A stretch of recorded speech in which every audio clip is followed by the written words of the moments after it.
नमस्कार। दूरदर्शन हिमाचल पर शक्ति कार्यक्रम लेकर हम हाजिर हैं। जैसा कि आपको मालूम है कि इस कार्यक्रम में हम हमेशा ही किसी ना किसी खास शख्सियत को लेकर के आते हैं आपसे रूबरू करवाने के लिए। तो आज भी हमारे साथ जो शख्सियत यहाँ पर मौजूद है, मैं उनका तारुफ करवाना चाहूँगी। भारती कुठियाला जी हैं जो आज स्टूडियोज़ में हमारे साथ मौजूद हैं।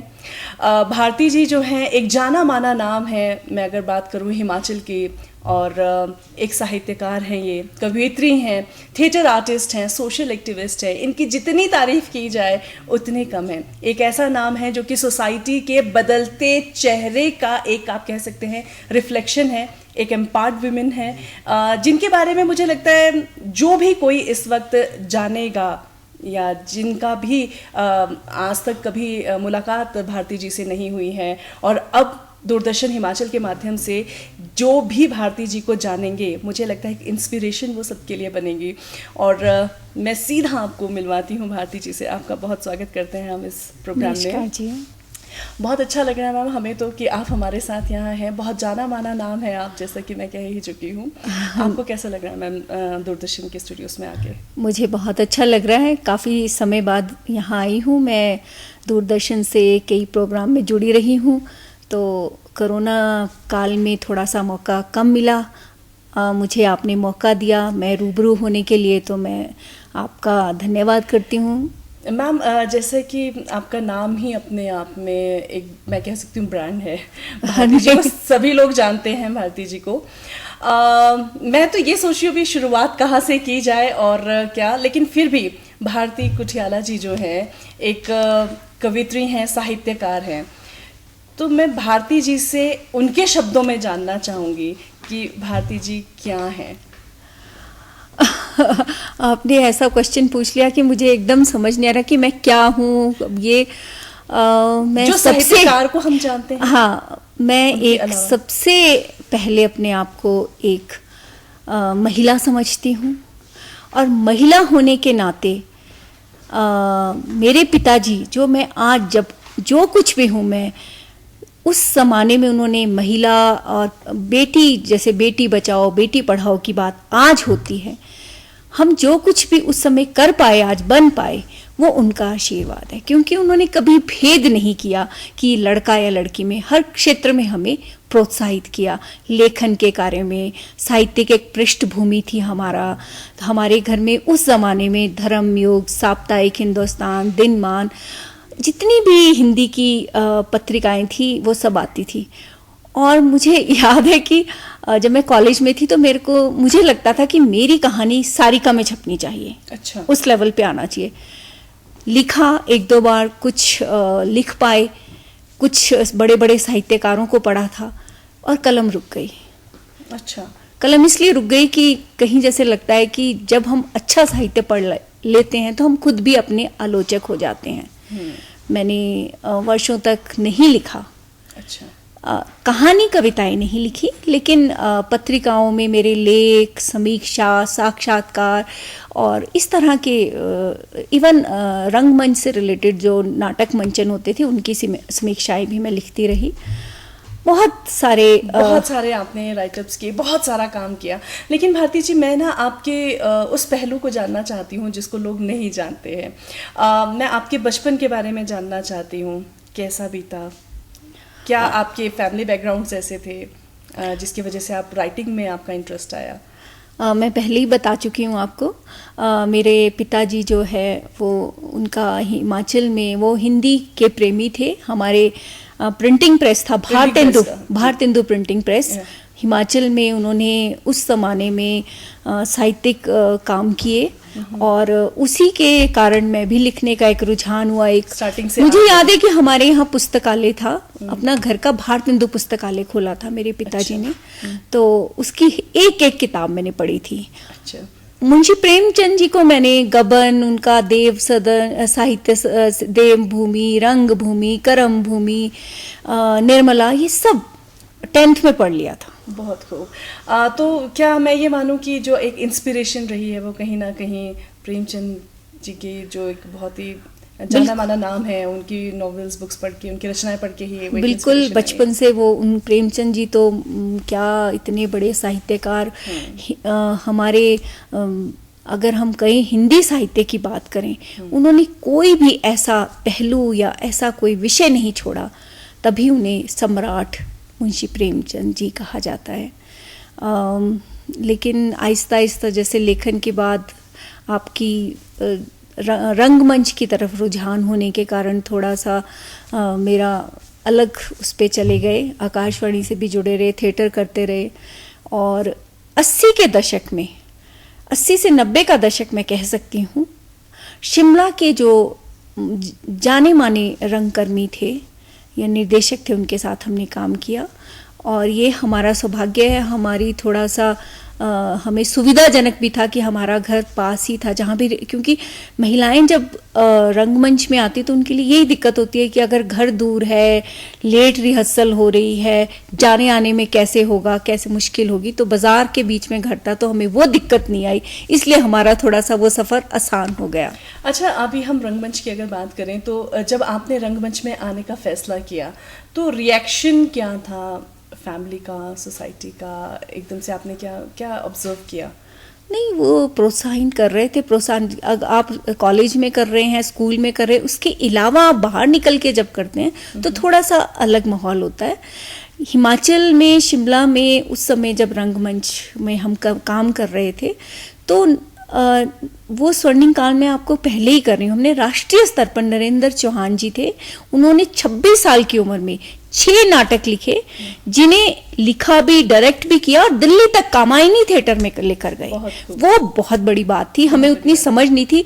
नामवर सिंह जी जैसे कदवार के नेता जो इतने बड़े समीक्षक हुए हिंदी के, उन्होंने अगले दिन उस पर समीक्षा की। मृणाल सेन जी उसमें मुख्य हमारी जो एक चीफ गेस्ट बन के आई, तो वो एक अलग ही मुझे तो कई बार लगता है कि वो एक अलग काल था। आपकी जो जर्नी कुल मिला के रही है फिलहाल, जो मैं भी ऑब्जर्व कर पा रही हूँ कि वो काफ़ी इंटरेस्टिंग, बहुत ही इंस्पायरिंग वो रही है हमेशा से ही। और आप जैसे आकाशवाणी के साथ भी आप जुड़े रहे हैं, दूरदर्शन के साथ भी आप जुड़े हैं काफ़ी समय से, और काफ़ी सारे थिएटर ड्रामास भी आपने प्ले भी किए हैं। हर एक इसका कुछ ना कुछ एक नया एक्सपीरियंस जुड़ता ही चला जाता है।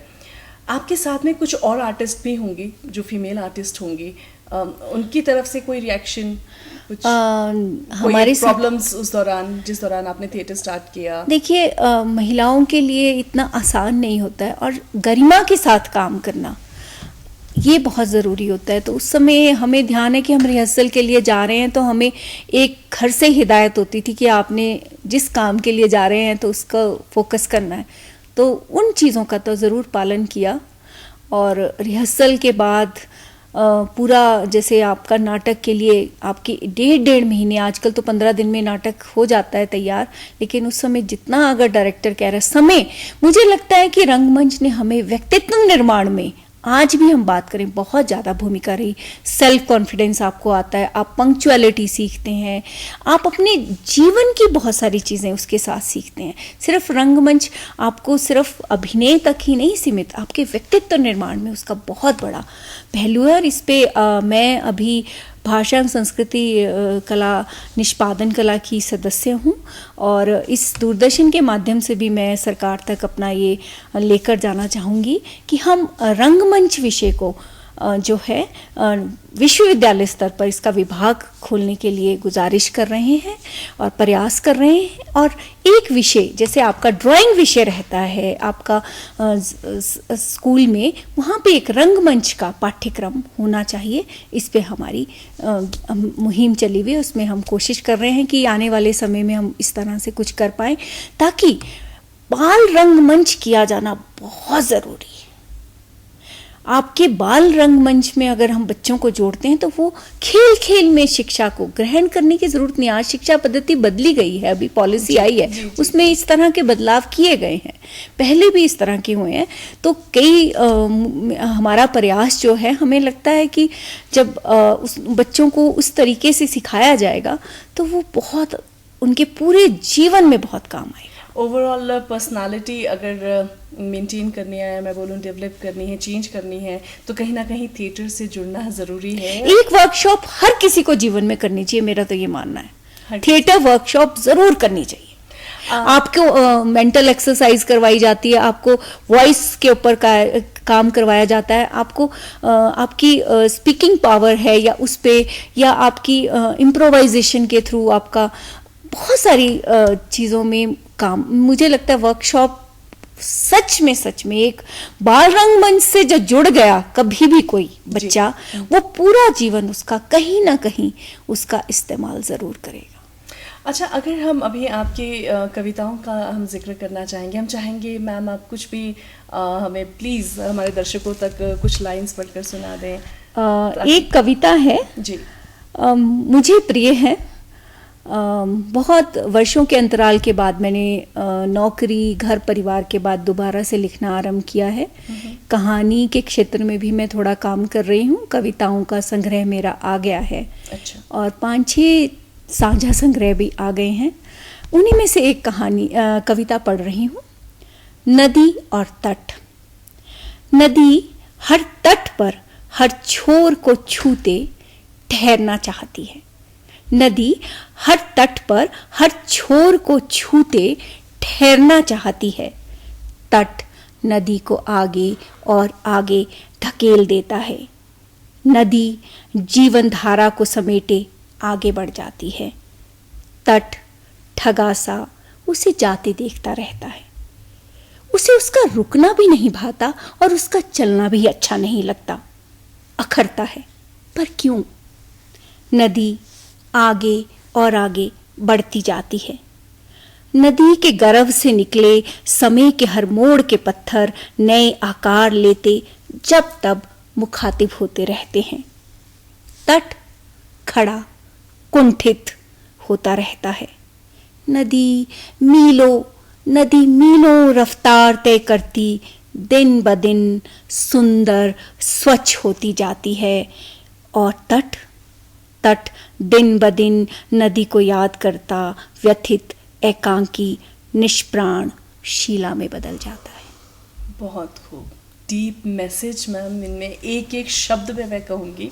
और धन्यवाद। इतना गहन जो आप लिख पाते हैं। मैं आपसे जानना चाहती हूँ कि आप वर्किंग वुमेन भी रही हैं, तो लिखने के लिए एक पीसफुल एनवायरनमेंट चाहिए, या थॉट्स हमेशा नहीं आते हैं, वो आप कैसे मैनेज कर पाई हैं? देखिए, कविता के बारे में मेरा ये मानना है, कविता आप नहीं लिख पाते अगर आप लिखना बैठे नहीं लिख पाते हैं। ये थॉट प्रोसेस है। अगर आप उसी समय उस थॉट को पेन में, मतलब आप पेन डाउन कर लें तो वो पूरा हो जाएगा। नहीं तो अगर आप थोड़े समय बाद आप उसको कोशिश करेंगे, वो भाव दोबारा नहीं आएगा। ये पक्की बात है। वो थॉट्स हैं जो आ गए और हमने अगर पेन डाउन कर लिया तो बिल्कुल परफेक्टली वो चीज आ जाएगी। आप आधे घंटे बाद या 15 मिनट बाद भी कि चलो मैं ये कर लेती हूँ, उसके बाद देख लूंगी, नहीं हो पाएगा। तो मैं, जब मुझे ईश्वर कृपा ही कह सकते हैं कि बिना सरस्वती की कृपा के हम नहीं लिख सकते हैं। उसकी कृपा है तो थोड़ा बहुत लिख रहे हैं। और कविता, बहुत सारे साहित्यकार, बहुत कुछ लिखा जा रहा है, बहुत कुछ पढ़ा जा रहा है। हम तो एक बूंद के माफिक हैं। मैम, आपने जिक्र किया अभी थोड़ी देर पहले कि मैंने काफ़ी समय तक नहीं लिखा, लिखने में एक गैप आ गया था। तो जब आपने एक अंतराल के बाद जब लिखना शुरू किया, तो क्या कोई खास दिक्कत का सामना आपको करना पड़ा? लगा कि मैं वैसे वो सारे थॉट्स एग्जैक्टली वैसे नहीं लिख पा रही हूँ जैसे मैं पहले लिखती थी, मेरा राइटिंग स्किल और बेटर हो सकता था? नहीं, मुझे लगा कि अब मैं ज़्यादा अच्छा लिख सकती हूँ। उसका कारण ये कि अनुभव ज़्यादा आ गया। कि आपने लिखा तो नहीं, लेकिन आप शायद जीवन का अनुभव तो था। हाँ। लिखना पढ़ना कभी नहीं छूटा। और जीवन का अनुभव, जितना तुम्हारा सच है उतना ही कहो। एक बहुत बड़े कवि कथाकार हैं, उन्होंने ये कहा है, जितना तुम्हारा सच है उतना ही कहो। सभी लिख रहे हैं, सब अपने हम किसी के, आपकी अपनी स्टाइल होगा, आपका अपना अनुभव होगा। कभी भी जीवन में अगर कोई भी लिखना चाहता है, कभी किसी की कॉपी ना करें। जो उसका अपना अनुभव है उसको अपने स्टाइल में लिखें, यही विशेषता है। एक ओरिजिनल स्टाइल जो है हमेशा हम सभी को मेंटेन करना चाहिए, बिल्कुल, बनाना चाहिए, बिल्कुल। सो दैट कि हमारी राइटिंग से वो झलके, हमारा क्योंकि पर्सनालिटी आपका अपना अनुभव होगा, मेरा अपना अनुभव होगा। राइट। नज़रिए भी मैम, एक सिचुएशन को देखने का नज़रिया भी दो लोगों का बिल्कुल, अलग अलग है, तो बिल्कुल। राइटिंग स्टाइल जो है आपका सेम कैसे हो सकता है? नहीं हो सकता, बिल्कुल। अच्छा मैम, आपके कहानी संग्रह की तरफ आते हैं जी, कि जो आपका अपकमिंग प्रोजेक्ट है। देखिए ऐसा है कि कहानियाँ मैंने बहुत पहले लिखी थी, जब मैं साहित्य पढ़ ही रही थी तो चंद्रधर शर्मा गुलेरी जयंती पे मुझे पुरस्कृत किया गया था मेरी कहानी को। अच्छा। ये 1986 की बात है। अच्छा। और उसके बाद मैंने 20-25 साल कोई कहानी नहीं लिखी, नहीं लिख पाई, नहीं लिखी। उसके बाद एक साहित्यिक मासिक गोष्ठी भाषा संस्कृति अकादमी की होती थी, उसमें मुझे बुलाया गया कि आप भी आइए, सुनिए, आपका साहित्य में रुझान है। तो मैं जाने लगी, वो मासिक गोष्ठी से, वहीं से शुरुआत हुई। मुझे एक बार तुलसी रमन जी बहुत बड़े साहित्यकार हैं, मैं उनका हृदय से धन्यवादी हूँ कि उन्होंने मेरी सोई चेतना को जगाया। अगली बार मैंने कहा मैं लिख कर आऊँगी, और मैंने लिखने शुरू किया। और उस दौरान 2012 की ज़्यादातर कहानियाँ मेरी अभी इसमें आ रही हैं। हम सभी सफ़र में हैं। मैं देख पा रही हूँ मैम, आपकी एक बहुत फेमस कविताओं का एक संग्रह भी रहा है, लकीरें बोलती हैं। 2018 में आया है मेरा। जी जी। उसमें से महिलाओं से रिलेटेड अगर आप कहें तो मैं वो सुना देती हूँ। जी मैम, जरूर। नारी की अस्मिता, स्त्री की अस्मिता और पुरुष का दंभ जब भी टकराते हैं, कुछ टूटता है, कुछ बिखरता है। स्त्री की अस्मिता और पुरुष का दंभ जब भी टकराते हैं, कुछ टूटता है, कुछ बिखरता है।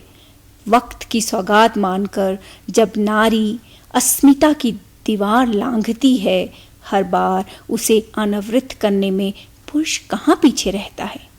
सरेआम पैंतरा बदलता है, हर बार वो क्यों नारी की देह तक ही पहुंचता है। और नारी खुद की तलाश में बेखौफ दहलीज लांघती है। देह अस्मिता की रूहानियों की पगडंडी में वो अकेली ही सही, लेकिन पुरुष मानसिकता से दूर पूरी नारी होती है। हाँ, पूरी नारी होती है।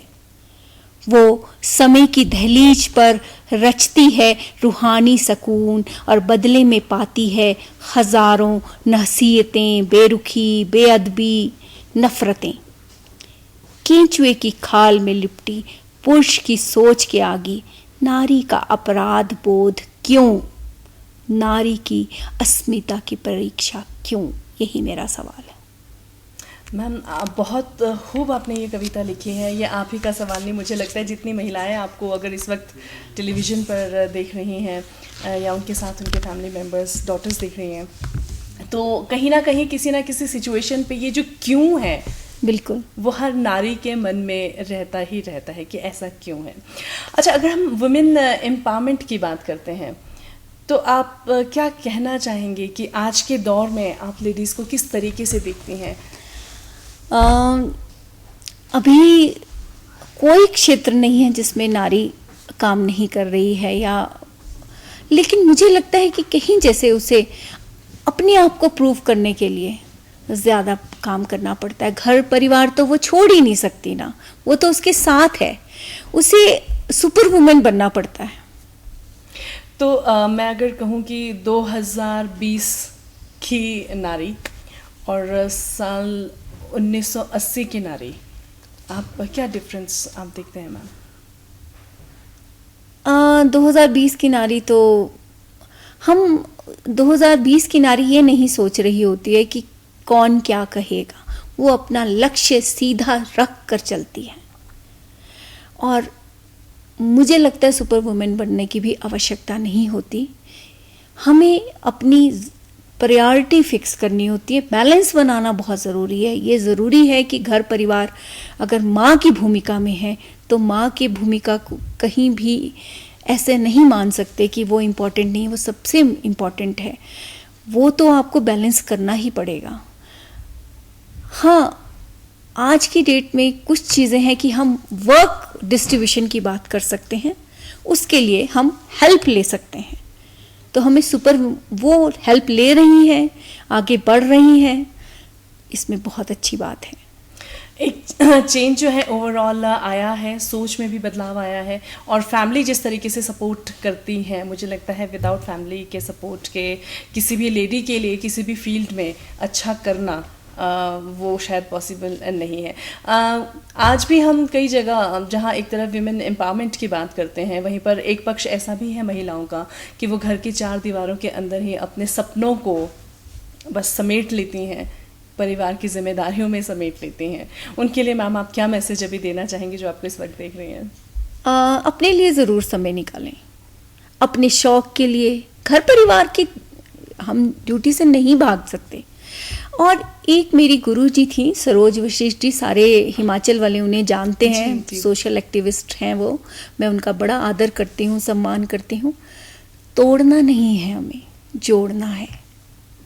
हमें पारिवारिक तनाव भी होता है, कई तरह की दिक्कतों के बाद, शादी के बाद आपका कई सारे आपके दायित्व और आपके पास आ जाते हैं, तो आपको बैलेंस बना के चलना बहुत ज़रूरी है। क्योंकि तोड़ना तो झटके से तोड़ दिया, हमें तोड़ना नहीं है, जोड़ना है। और उसमें थोड़ा सा अगर हम धैर्य से काम लें, अगर आप सही कर रहे हैं, तो आपके, मुझे लगता है परिवार वाले कभी भी ऐसा नहीं होगा कि सहयोग ना करें। शुरू में हो सकता है उनको दिक्कत लगे, कैसे होगा, पर अगर आप कर पाते हैं बैलेंस, टाइम मैनेजमेंट बहुत ज़्यादा ज़रूरी है। मतलब वो लोग जो कि अपने सपनों को सिर्फ समेट लेते हैं, उनके लिए यही मैं अगर टाइम मैनेजमेंट कहूँ कि अपने सपनों को भूलना नहीं है, छोड़ना नहीं है, पर वो रास्ते तलाशने हैं कि आखिरकार कैसे अपने सपनों को पूरा किया जाए। बिल्कुल। मैम, हम चलते चलते एक पोएम आपसे कुछ और सुनना चाहेंगे, कोई आपका राइटिंग जो आप शेयर करना चाहें? एक नारी पे ही है जी। हाँ, मैं नारी हूँ। अच्छा। यूं ही समझ बैठे थे मैं, न जानती थी मैं कौन हूँ। यूं ही समझ बैठी थी मैं, न जानती न थी कौन हूँ। जाना तो एहसास हुआ, मैं धरा हूँ। मैं धरा हूँ, जननी हूँ, ममता हूँ, सुगंधा हूँ, महकती हवा हूँ। सहलाती दवा हूँ, दुआ हूँ, महकता गुलाब हूँ, सौंदर्य का बयां हूँ। मैं सौंदर्य का बयां हूँ। मैं हूँ तो तुम हो, मैं हूँ तो तुम हो। तुमसे ये जीवन, जीवन से संगीत, संगीत से रस, और रस से सराबोर ये धरती, ये आकाश, अविरल चलता सृष्टि चक्र। हाँ, मैं अनंत हूँ, निराकार का साराकार रूप। मैं हूँ शिव शक्ति। हाँ, मैं नारी हूँ। हाँ, मैं नारी हूँ। बहुत खूब। और देखा जाए तो घर की बुनियाद भी एक नारी ही है। हम वीमेन एम्पावरमेंट की बात करते हैं, अक्सर ये प्रोग्राम भी शक्ति है, और हम अक्सर ये कोशिश करते हैं कि जो महिलाएं देख रही हैं इस वक्त, उन्हें कुछ ना कुछ इंस्पिरेशनल कोई थॉट्स उनको आए, कोई इंस्पायर उन्हें करे, कोई ख्वाब जो उन्होंने अभी तक अपने मनों में दबा के रखे हैं जिम्मेदारियों के चलते, उन ख्वाबों को वो पूरा कर सकें। आपसे मैम एक सवाल और मेरा है जी। कि आप जैसे थिएटर से जुड़ी हैं, सोशल एक्टिविस्ट हैं, बहुत सारी जगह पर आपकी एंगेजमेंट मैंने 55 बार रक्तदान दिया है। वाओ। और एक समय ये था कि मैं बहुत पतली दुबली सी होती थी कॉलेज में, तो मुझे 2 बार वापस कर दिया था कि आपका नहीं हम ले सकते, उल्टा चढ़ाना पड़ जाएगा। पर जब समय आया तो मैंने किया काम, और जब तक दे सकती थी मैंने दिया। और मैम अब चलते चलते हम आखिरी पड़ाव पर आ पहुँचे हैं। यहाँ पर मेरा सवाल यही है कि आप इतनी सारी जगह पर एंगेज हैं, बट फिर भी आप इतना अच्छा क्वालिटी वर्क आप कर पा रही हैं, उसका एक मैं कहूँ सीक्रेट? नहीं, कोई सीक्रेट नहीं है। मुझे लगता है मैनेज कर पाते हैं आप? चरवती चलते रहना, और आपके जो अपने सपनों को मरने मत दीजिएगा। जब भी समय लगे आप अपने सपनों को जिंदा रखिए, अपने शौक को जिंदा रखिए। नौकरी के साथ आप इतना कुछ नहीं कर पाते थे, लेकिन मैं नाटक नहीं कर सकती थी उस समय, इतना समय नहीं दे सकती थी, पर मैंने रंगमंच देखना बंद नहीं किया। तब भी मैंने रंगमंच देखा, किया नहीं, लेकिन आप उसके साथ कहीं ना कहीं जुड़ी रही। उसके साथ में आपका राब्ता आकाशवाणी को नहीं छोड़ा। जी। मैम आप हमारे साथ यहाँ पर आए और आपने इतने वैल्यूएबल एक्सपीरियंसेस हमारे साथ शेयर किए, इतनी खूबसूरत कविताएं आपने आपने मुझे मौका दिया, धन्यवाद। आपका बहुत बहुत शुक्रिया मैम। और आखिर में चलते चलते हम सिर्फ इतना ही कहना चाहेंगे, अपने सपनों को उड़ान दें, अपने सपनों को पूरा करने के लिए एक नया आसमान दें, एक नई राह दें। इसी के साथ दें फिलहाल इजाज़त, फिर होगी आपसे मुलाकात। नमस्कार।